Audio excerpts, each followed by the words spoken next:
Então, pessoal, aqui você consegue perceber, né, duas manchinhas aqui no mesencéfalo na altura do corte aqui do colículo superior. Tem uma área ali, um buraquinho, né, o aqueduto do mesencéfalo. Essa manchinha redondinha central aí é o núcleo rubro e do lado a substância negra, né, que são importantes regiões aí de comunicação também neuronal, tá bom? Então, bacana, essa imagem inferior do cérebro a gente acaba discutindo bastante, né, em contextos principalmente quando a gente está buscando identificar o nervo olfatório. Ó, o nervo olfatório ele está aqui, ó, bonitão o nervo olfatório. Ampliei aqui, ó que bacaninha, né? Ele está aí demarcado sobre, né, o giro, ao lado, melhor dizendo, né, o giro reto.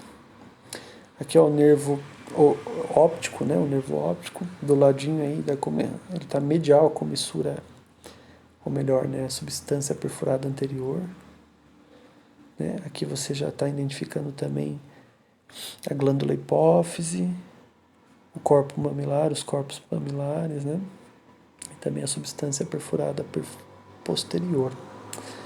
Beleza. Essa imagem inferior também é legal você perceber, né, principalmente os giros e sulcos, né, da região inferior do cérebro, né? Então você vê claramente um sulco aqui, ó, chamado de rinal, onde você vai ter um giro aqui, ó, que é o giro parahipocampal, ó. Vou focar nele, ó, o giro parahipocampal aqui, ó. Bem bonitão, né? E ali você tem o únculus. É bacana você perceber, né, que o giro parahipocampal ele tem conexões com o hipocampo. E a terminação dele ali no únculo, né, tem conexões bem próximas ao mesencéfalo. Ao lado do sulco rinal você já tem o giro ósseo temporal lateral, né? E em continuidade aqui ao giro parahipocampal você tem o sulco, ou melhor, o giro ósseo temporal medial. Muito bem. Aqui é um estudo muito bacana, né?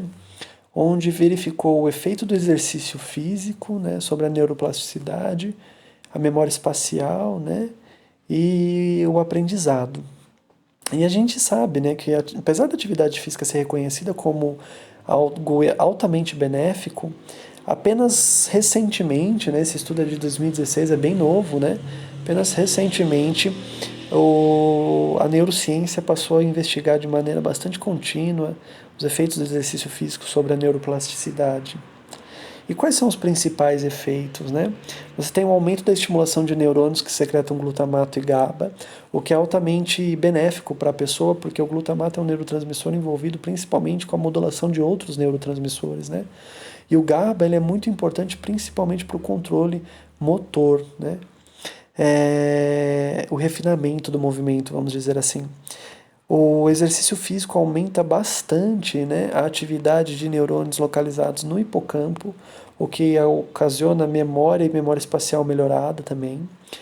O hipocampo e o exercício físico, além de ter mais plasticidade, né, você vai ter um processo de aprendizado muito bacana, muito melhor, mais consolidado. E olha que interessante, os camundongos que praticam atividade física, né, em média eles têm uma expressão de GABA e glutamato 3 vezes mais do que os camundongos sedentários. Né? Se você transferir para o ser humano vai dar uma outra quantia, mas provavelmente vai ser muito maior também em seres humanos. Né? O treinamento de força em específico ele melhora bastante a memória espacial, e o treinamento aeróbio ele também melhora a memória espacial e também tem os benefícios cardiovasculares associados. Aqui a gente está identificando algumas imagens, né, dos núcleos da base, né, do cérebro, onde aqui, por exemplo, a gente consegue ver num corte frontal, né, apesar da vista ser posterior, é um corte frontal coronal, né, dessa região da base dos núcleos aí da base, tá? E os núcleos da base, eles são muito importantes porque eles estão envolvidos em movimentos, tá?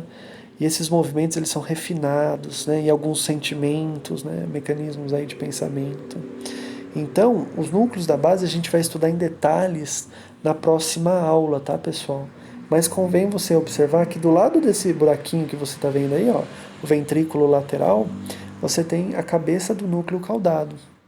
Abaixo dele você tem o tálamo, ó. E do lado do tálamo, né, lateral ao tálamo aqui, você está percebendo claramente, ó, uma faixa branca, não está vendo? Então essa é a cápsula interna. E do ladinho da cápsula interna, o tom mais claro aí de marrom é o globo pálido, e depois o tom mais escuro de marrom é o putamen, né? E aí você tem a cápsula externa e o claustron. São todos estruturas, né, que constituem aí o núcleo da base, tá bom, pessoal? O ventrículo lateral, né? E você está vendo aí claramente o corpo do fórnice também, né? E o corpo do corpo caloso também. Beleza, galera. Os núcleos da base a gente estuda muito na próxima aula, tá bom? Então, fique tranquilo, você vai ter bastante oportunidade de aprender sobre eles. Perceba aqui também, olha a conexão que eu comentei com vocês, né?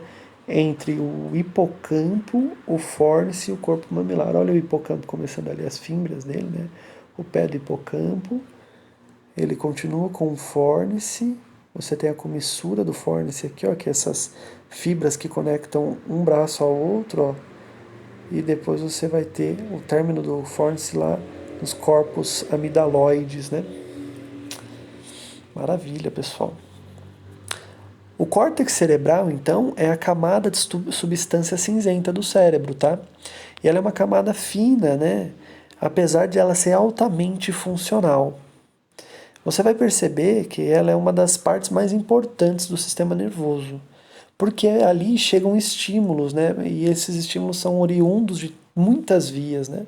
Tanto de sensibilidade, né? E dali também saem muitos estímulos motores, né? Então você percebe a importância de compreender o córtex cerebral.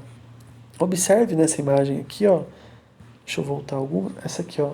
Que você tem uma região mais esbranquiçada no cérebro, né? Uma região mais cinzenta. Justamente, essa cinzenta é o córtex cerebral, tá bom? E a esbranquiçada é a substância branca do cérebro. E entre ela, aí, ó, você percebe que tem os núcleos, né? Esses núcleos são importantes, que eu comentei que a gente vai estudar na próxima aula. Então, no córtex, né, você vai perceber que tem neurônios e também células da glia. Ou seja, você tem tecido nervoso comum, né? Porém, você vai distinguir dois tipos de córtex, o isocórtex e o alocórtex. O isocórtex é o mais abundante e ele possui 6 camadas, né? Uma camada mais externa, chamada de camada molecular, uma camada abaixo dela, chamada de camada granular externa, depois a camada piramidal externa, depois você tem a camada granular interna, piramidal interna, e a camada de células fusiformes. Na camada molecular, a maior parte dos estímulos chega, né? Existe também a chegada de bastante estímulos na camada granular externa e um pouco menos na piramidal externa. E as comunicações entre elas você consegue perceber claramente, pela presença principalmente, né, bem evidente, de neurônios bipolares, né, como a gente estudou na aula passada. Mas você não quer dizer que não tenha outros tipos de neurônios, tá? Mas você consegue identificar aí neurônios bipolares bem claros. Esse estudo, então, é um estudo bem antigo, ó, de 1988, onde o autor, que até hoje ele produz bastante, viu, pessoal? O Hackett, ele produz ainda muito estudo na área de neurociências, viu? Ele identificou, né, que existem vários aspectos muito curiosos e importantes sobre o córtex humano, né? O córtex cerebral humano, e comparou a outras espécies.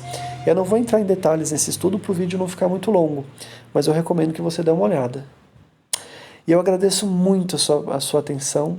Essa videoaula ela ficou bastante extensa, né? Ela ficou 2 aulas aí de meia hora, um pouquinho mais talvez, mas eu tenho certeza que você vai ter aproveitado bastante. É uma revisão apenas, tá bom? Então você viu que eu falo bem rapidamente sobre as estruturas, né, sobre as relações. Na aula presencial você vai aprofundar muito mais. Então, bons estudos e até lá!